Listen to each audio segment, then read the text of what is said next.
Se você fizer qualquer pesquisa em Manaus hoje, metade da população diz que o maior problema de Manaus é segurança pública. Por incrível que pareça, a questão do emprego não é a primeira, nem a segunda, nem a terceira, nem a quarta, nem a quinta. É a sétima preocupação da população.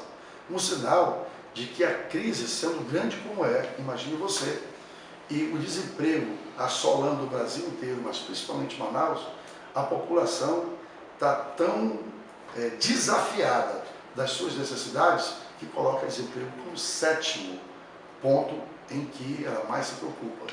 O primeiro é segurança pública. E aí vem o segundo ponto em que a nossa prefeitura vai investir muito, não adotando isso como responsabilidade sua constitucional, mas não dizendo igual os outros dizem, que isso não é responsabilidade da prefeitura, ou não falando sobre segurança pública.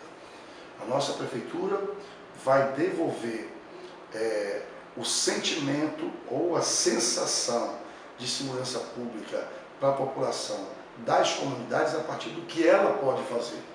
Educação, que é um outro grande desafio, até porque as creches estão aí para dizer que é um desafio. Os últimos 3 prefeitos que passaram por Manaus, talvez até desistiram de concorrer à eleição, porque prometeram a Manaus creches e não conseguiram construir as creches. Inclusive agora, o último prefeito, que prometeu 120 creches, se não estou equivocado, essas creches estavam contratadas, o Amazonas não deixou contratado com o governo federal, e a primeira parcela na conta. O problema é que se esqueceram que quando prometem para ganhar a eleição, eles deveriam ter estudado que uma creche, quando construída, e se fosse construída, caro não é construir a creche, comprar o terreno, caro é a manutenção de preço aluno numa creche, que se iguala, por exemplo, a um aluno na universidade. E quando a prefeitura se depara com essa realidade, ela vê que ela não tem capacidade financeira de fazer funcionar o sistema, portanto é mais fácil achar dificuldade para não construir a creche e não ter o sistema funcionando. Na minha avaliação, e eu já vi alguns outros pré-candidatos falando, não existe mais solução para uma prefeitura que não seja uma solução compartilhada com a sociedade.